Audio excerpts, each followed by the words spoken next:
established in 1851, was the first military post in Arizona. Once a symbol of control, has become a place of hope for the Navajo who live there. Coming soon to Arizona PBS. We concluded that we would not reach a determination, one way or the other, about whether the president committed a crime. No one has told me whether I can or should testify or speak further about this matter. Any testimony from this office would not go beyond our report.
Our big story tonight, the museum fire burning out of control north of Flagstaff. The flames have spread rapidly since the wildfire began Sunday. So far, the fire's been more than 1,800 acres and forced evacuations for everyone who lives, works, or accesses a home in the area. The evacuation, which went into effect last night, will help firefighters go in to burn out grass and other fuels in hopes of stopping the fire from entering those neighborhoods. But the recent rise in monsoon activity could pose some challenges for crews. Fire officials say the gusty winds are fanning the flames and can quickly change the fire's direction. We've got full team coverage headed your way. Lindsay is tracking the fire forecast, but let's go first to Amanda Slee with more on the monsoon's possible impact on the fire lines. Amanda? Although yesterday in Flagstaff they saw some light rain, a spokesperson with the museum fire says moisture was so little it didn't work in their favor. This wildfire has become the top priority within the western U.S. and is at 0% containment. Officials say they are making sure people are ready, especially if the weather causes changes in the fire. Just given the outflow winds that you get with the thunderstorms coming in like that, and it can change, you could have 5 to 10 miles per hour, then go up to a gust of 30. With the chance for monsoon rains the rest of the week, experts say the higher humidity and rainfall could help diminish the spread of the fire. But of course, rain on fire brings other concerns as well. There's a potential for the post-fire scar burning. The rain that falls on the hydrophobic soils needs to run off very quickly, and we'll be watching those areas that might be sensitive or at higher risk for flooding very closely. He also says the current forecasts show a busy week for thunderstorms, with active storms through Thursday or Friday, then becoming more scattered after that. Governor Doug Ducey was in Flagstaff this afternoon, and he declared an emergency, which will send state money to Coconino County to help fight with this wildfire. Live in Phoenix, Amanda Slee, Cronkite News. Mother Nature put on quite a show last night as monsoon storms swept through Pinal County. Here are some videos and photos viewers like you shared on social media. Santan Valley, Queen Creek, and Apache Junction got hit the hardest, but the east and west valleys both saw some action as well, with scattered showers and blowing dust. The storms causing several power outages. APS and SRP showed more than 10,000 people were without power at the peak of the storms last night. Crews worked overnight to get power returned to most customers. And we could be in for some more storms tonight. Lindsay Amundsen is standing by with a closer look at the fire forecast and how the monsoon may play a big part. Lindsay? We have multiple fires burning throughout the state currently, but with strong gusty winds up to 50 miles per hour blowing to the west, mixed with low humidity and hot temperatures, makes for very dangerous fire conditions. We'll also have isolated storms throughout the night, which could potentially bring lightning, making things even worse. In the broadcast center, Lindsay Amundsen. Remember, when the storms strike, share your photos and videos with us online by using the hashtag Cronkite News, and you can help us tell the Monsoon 2019 story. The maiden speech is a Capitol Hill tradition, a new senator's first speech on the floor of the Senate. In her maiden speech today, Arizona Senator Kyrsten Sinema focused on two men she said guide her as a lawmaker: Army Sergeant Daniel Summers and former Senator John McCain. Summers, who struggled with PTSD after tours in Iraq, took his own life in 2013 after failing to get treatment from the VA. Sinema introduced the Daniel Summers Network of Support Act to help veterans like Summers, which he said is important to voters. But it can only pass if lawmakers work together instead of focusing on petty politics and the latest tweet. A common-sense approach she praised McCain for. One of Senator McCain's last acts in the Senate was to shepherd last year's annual defense bill into law. The same annual bill which this year includes our Daniel Summers Network of Support Act.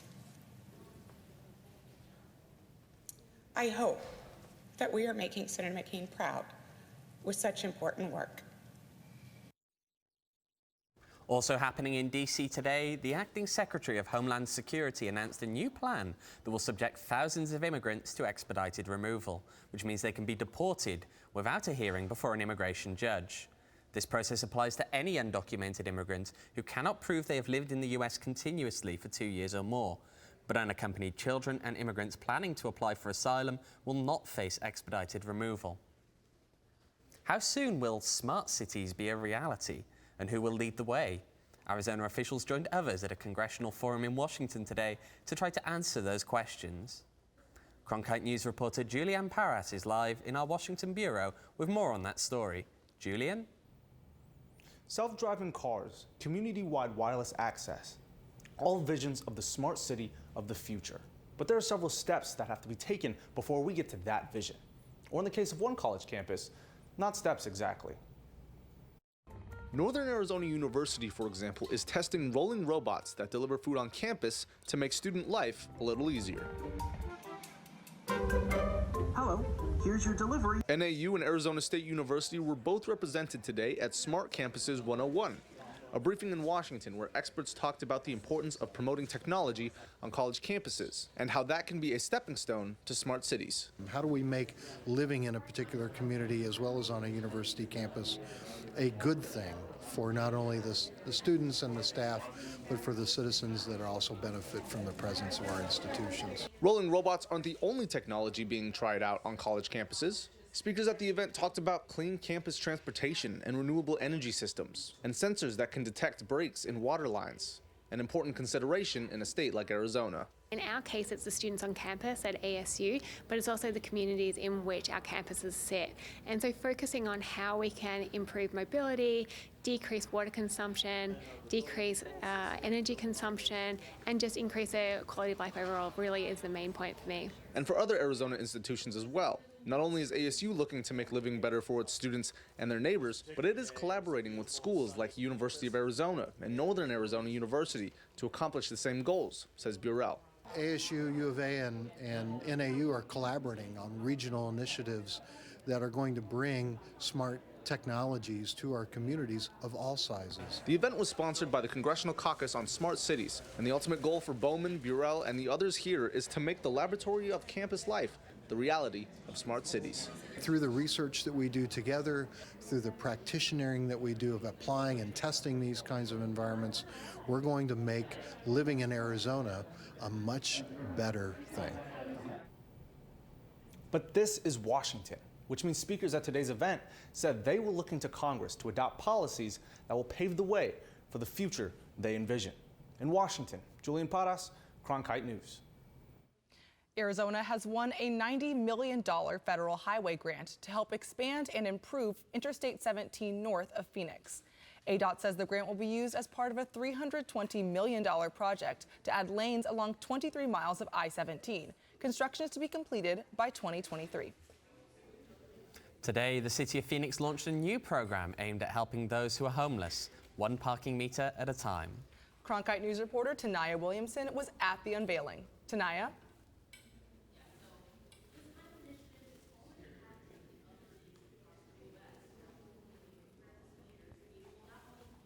These harsh conditions in your life, in the end, when you make it to your goal, it just seems all that much richer and sweeter. So that's why I chose the persimmon, and it just happened to align with the topic.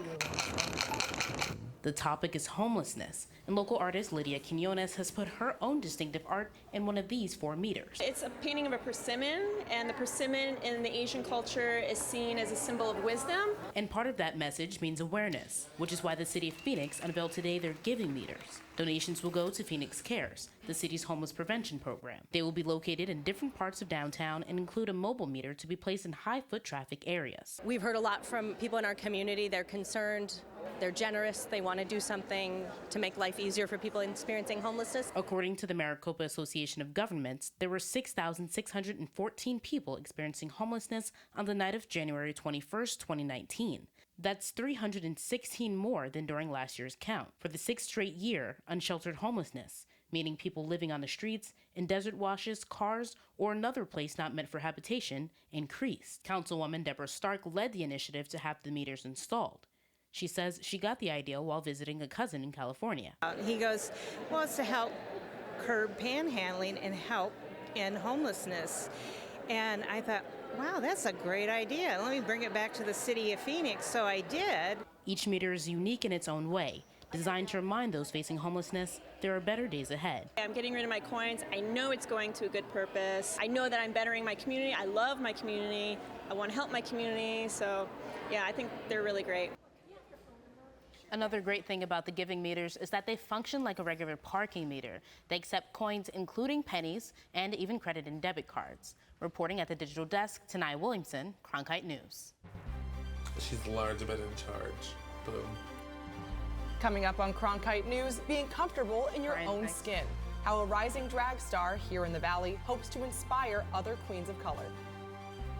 And the FDA releases a new ad suggesting vaping is a gateway to teens smoking other drugs. So what do you think? The full story after the break.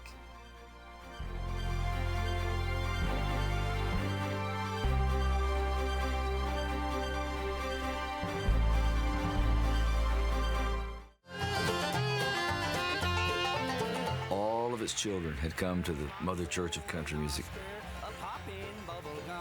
It was almost like a badge of honor that you had to bring your culture with you to the table. That's why Bob Wills and his guys brought us Western music. That's why Hank Williams brought the South with him from honky tonks. Johnny Cash brought the black land dirt of Arkansas. Bill Monroe brought music out of Kentucky bluegrass music. Willie Nelson brought his poetry from Texas. Patsy Cline brought her heartache from Virginia.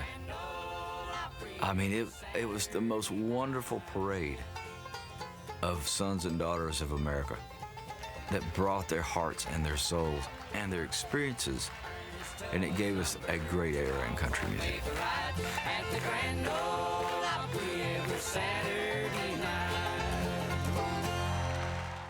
Cronkite Noticias is the Spanish-speaking division of Cronkite News, covering topics such as economics, education, sustainability, immigration, and border relations. Cronkite Noticias strives to serve the Spanish-speaking community in Arizona. Under the guidance of prominent Spanish-speaking professionals, students at the Walter Cronkite School of Journalism develop content for our broadcast partner, Univision, as well as on Facebook and Twitter. Explore Cronkite Noticias at cronkitenoticias.azpbs.org. The art of drag dates back to ancient times when men would play women in theatrical plays. Now the Phoenix drag community is showcasing diversity and inclusion. Cronkite News reporter Jessie Jo Parley spoke with an emerging Arizona drag star about the desire to inspire others to be comfortable in the skin they're in. As drag grows in popularity and familiarity, all kinds of people are trying it out. From ethnicity to size, drag is helping people find their own identities right here in Arizona. With the help of makeup, wardrobe, and lots of glitter, Phoenix resident Stephen Janelle transforms into rosy cheeks. She's large but in charge. Boom. Janelle is an up-and-coming drag queen in Arizona, something he's always wanted to do. My grandma, when I came out, I remember her dropping me off at Pride and like, does this mean you want to dress up in girls' clothes now? And at the time, I was like a sophomore in high school, and I was like, no, Grandma, I just want to go to Pride and just have fun. But now thinking about it, I'm like, yeah. Janelle is part of a drag family of queens of color. He's hoping to expand the perspective on being a black drag queen. There are a lot of negative stereotypes about queer people of color or even queens of color. I'm trying to like stay out of like the realm of what everyone thinks of queens of color, because they think about them doing like hip-hop music and certain types of genres. Black drag performers influence drag, especially in language and style, but they don't get much credit. I think that black drag queens created and contributed and continue to offer a particular kind of drag performance that encapsulates black urban working class expression and kind of performance craft. Janelle says being a black drag queen hasn't always been easy. That's why he wants to be a role model for other people of color and people of all sizes. I want to use my drag as kind of a voice for the bigger LGBTQ kids who are scared to be themselves just because they are large or overweight. And I kind of want to be that person to inspire others. Janelle says drag has helped him find a new identity. He hopes others will also find their identity. Yes, people call you names and hate on you and do things to make you feel bad, but you're not alone. Somebody is there to help you and support you and help you get through this. Janelle hopes to continue his drag career and maybe even end up on RuPaul's Drag Race. But for now, he's happy performing as much as he can in Arizona. In the studio, Jesse Jopali, Cronkite News. A street magician and vaping. You wouldn't think they'd go together, but the FDA is hoping their new anti-vaping ad will work its magic on kids who think vaping is safer than cigarettes. I'm going to put it into your hands like that. Okay, this is what I'm going to do, okay? Okay, here we go. Watch very carefully. Boom. The ad says it's not magic, it's statistics. So here are the stats. The FDA says as many as 80% of middle and high school students don't think regularly smoking e-cigarettes is all that harmful. But teens who vape are more likely to start smoking cigarettes. And the FDA said last year vaping increased almost 80% among high schoolers and 50% among middle schoolers. Since 2017, that brings it to 3.6 million students total. So we want to hear from you now. Do you think vaping is a gateway to teens smoking other drugs? Definitely or no way? Just go to our Cronkite News Twitter feed to join the conversation and vote in our live interactive poll. Don't go away. After the break, we take a look at how this monster's venom may be helping humans.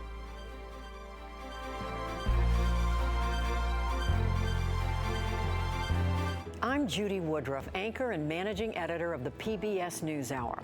The journalists of tomorrow face a fast-changing media landscape, but quality news remains vitally important to our communities, our country, and our world.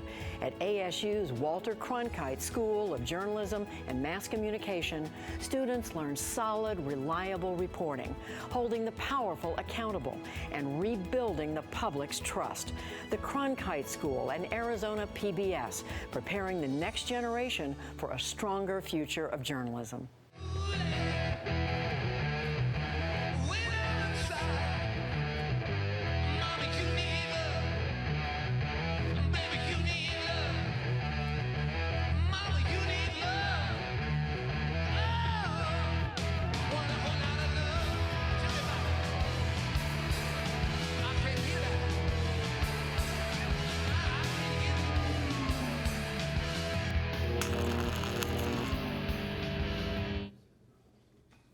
A Gila monster is a large, heavy-bodied lizard native to the southwestern U.S. and northwestern Mexican state of Sonora. This unique reptile contains venom, but it doesn't use it to subdue its prey like snakes. However, the venom is proven to successfully treat diabetes. Take a look at how scientists at ASU are studying this species. They evolved from ancestors that were in warm, wet, tropical environments, and they've managed to survive here in the desert. She's working with Gila monster expert Dale DiNardo to map the iconic lizard's DNA and how it evolved from prehistoric reptiles. In many ways, they're not a monster by any means. They're really rather be left alone, and they spend a lot of time wandering the desert looking for nests of other vertebrates, bird eggs, small mammals, reptile eggs. Unlike many lizards, the Gila monster cannot regrow its tail, but its big back appendage does have another survival skill. They lost that ability, and instead they store fat in their tails that allows them to survive in this really harsh environment. They can go months and months without eating only several meals in a given year, and that'd be adequate not just to live, but actually to thrive and reproduce. There's a peptide in their venom, which is actually just saliva, that is used now to treat type 2 diabetes. So Melissa, by sequencing the genome, we can target and look at specific genes and see if they're upregulated compared to other lizards or other desert species, and really get a good understanding of what changes have occurred in them to enable them to do some of these things. I'm mainly interested in sex differences, so they're sex chromosomes, so we can look at Gila monsters to study general features about how sex is determined across life. In humans, that trait is inherited from the genes of our biological parents. We are XX, XY sex determination, so that means it's the sperm producers who can make a sperm with an X or a Y, and that determines the sex of the offspring. In Gila monsters, it's swapped. So it's the females that make an egg that has a Z or a W, and it parallels our sex determination system. I think it's really fascinating that you could look at a lizard and understand something about ourselves. Genetic testing creates millions of data points for biologists to explore, but organizing and decoding the files is an enormous task. Computer software can be extremely helpful in calculating genetic results and finding important patterns in the DNA sequences. When we sequence a genome, we get a bunch of reads back. We get the little puzzle pieces. And some of them we trust more than others. The equations help identify special DNA sequences and understand how similar tissues evolved and fit together. Once those pieces are matched, the Gila's genetic puzzle starts to take shape. However, they are still a very long way from seeing how each piece fits together. And so for this project, what we had to start off doing was make that picture. By learning how Gila monsters evolved, we can understand their connection to other endangered species and predict how they might adapt to changing climate conditions. Gila monsters became the first venomous animal to be given legal protection since 1952, and yet little is known about their genetics. Lindsay Amundsen is joining us once again with a look at our weather the rest of this work week. Lindsay, when will it be safe for us to wash our cars? Yeah, definitely not anytime soon. We have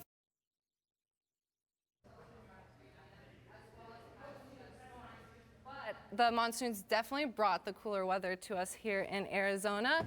In Phoenix, we're sitting at 103 degrees, 106 over in Lake Havasu. As we head up north, those temperatures definitely continue to drop. 68 in the Grand Canyon, 75 in Flagstaff, and 88 in Payson. As we head into the rest of the week, tomorrow the clouds will be here, 106 degrees, bringing up 108 on Thursday, 110 on Friday, and then our high for the week is on Saturday and Sunday at 111 and 90 through the night, and back down to 105 on Tuesday. Live in the Weather Center, I'm Lindsay Amundsen. No, this is not running, it's race walking. And believe it or not, it takes some serious technique. I'll explain when Cronkite News returns. Stay in the know on the go.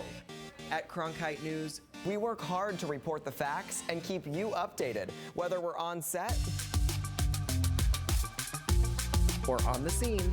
Taking it from the studio to the field. So I'm here in South Phoenix. In Phoenix, we're just a click away. Follow us on Facebook and Twitter, or find us online at cronkitenews.azpbs.org. On the next Arizona Horizon, Democratic Senate candidate Mark Kelly will join us in studio. And we'll speak with the director of the Department of Agriculture's Arizona office about helping rural communities. It's on the next Arizona Horizon. I'm Amna Navaz. On the next News Hour, Venezuela's former spy master, now a defector here in the U.S. That's Tuesday on the PBS NewsHour.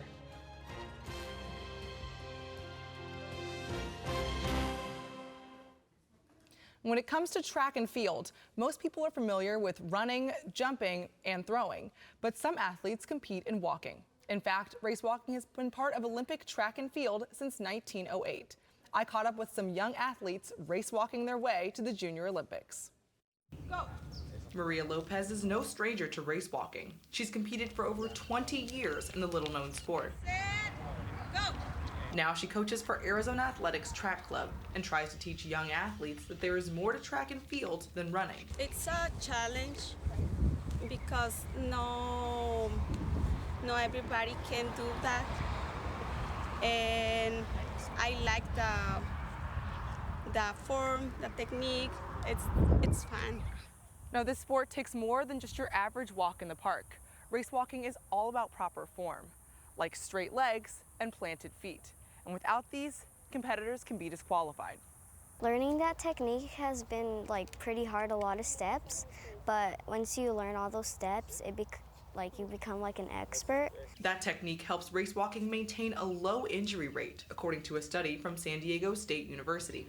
To ensure competitors are using proper form, like keeping one foot planted at all times, the sport requires judges. But Lopez says they can be hard to find in Arizona, where the race walking community is small. Most races have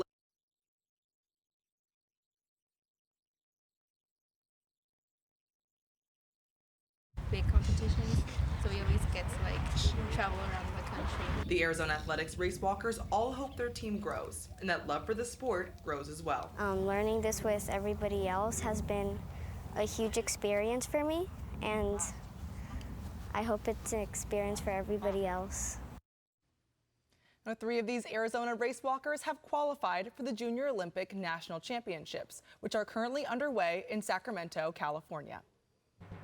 That's it for Cronkite News tonight. Thanks for joining us. For top Arizona stories anytime, go to cronkitenews.azpbs.org.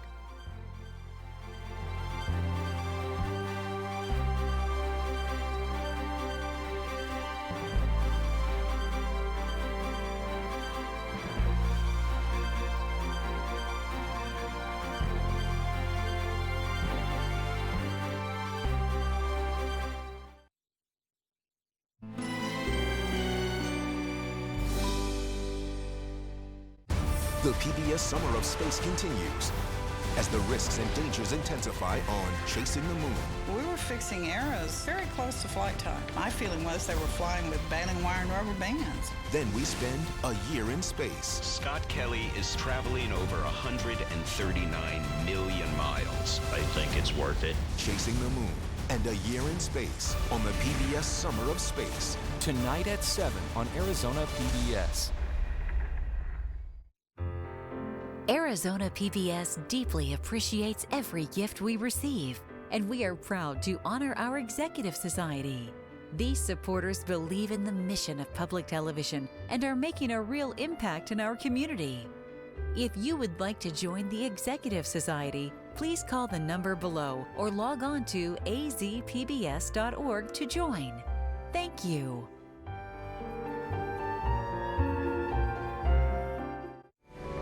Coming up next on Arizona PBS, Life and World. Arizona PBS celebrates a moment in time, made possible by Meteor Crater. The world's largest solar telescope sits atop Kitt Peak in southern Arizona. Opened in 1958, Kitt Peak National Observatory is unlocking the mysteries of the sun and its effects on our planet. We concluded that we would not reach a determination, one way or the other, about whether the president committed a crime. No one has told me whether I can or should testify or speak further about this matter. Any testimony from this office would not go beyond our report.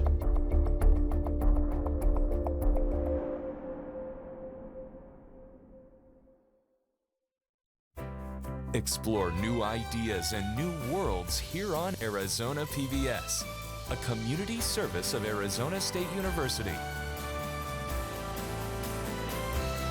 Support for Arizona PBS comes from viewers like you and from Friendship Village Tempe, a retirement community for over 30 years, offers independent living with residency options, lifelong learning classes, as well as continuing care.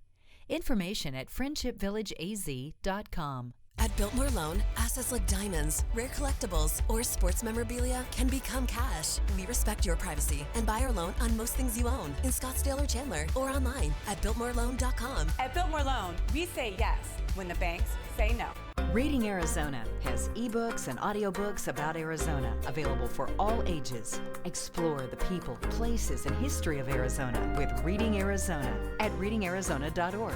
Brought to you by the State of Arizona Research Library.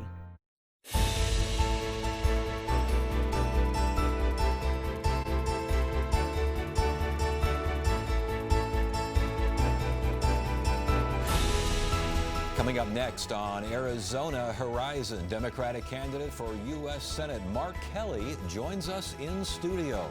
And how the U.S. Department of Agriculture is helping rural areas around the state.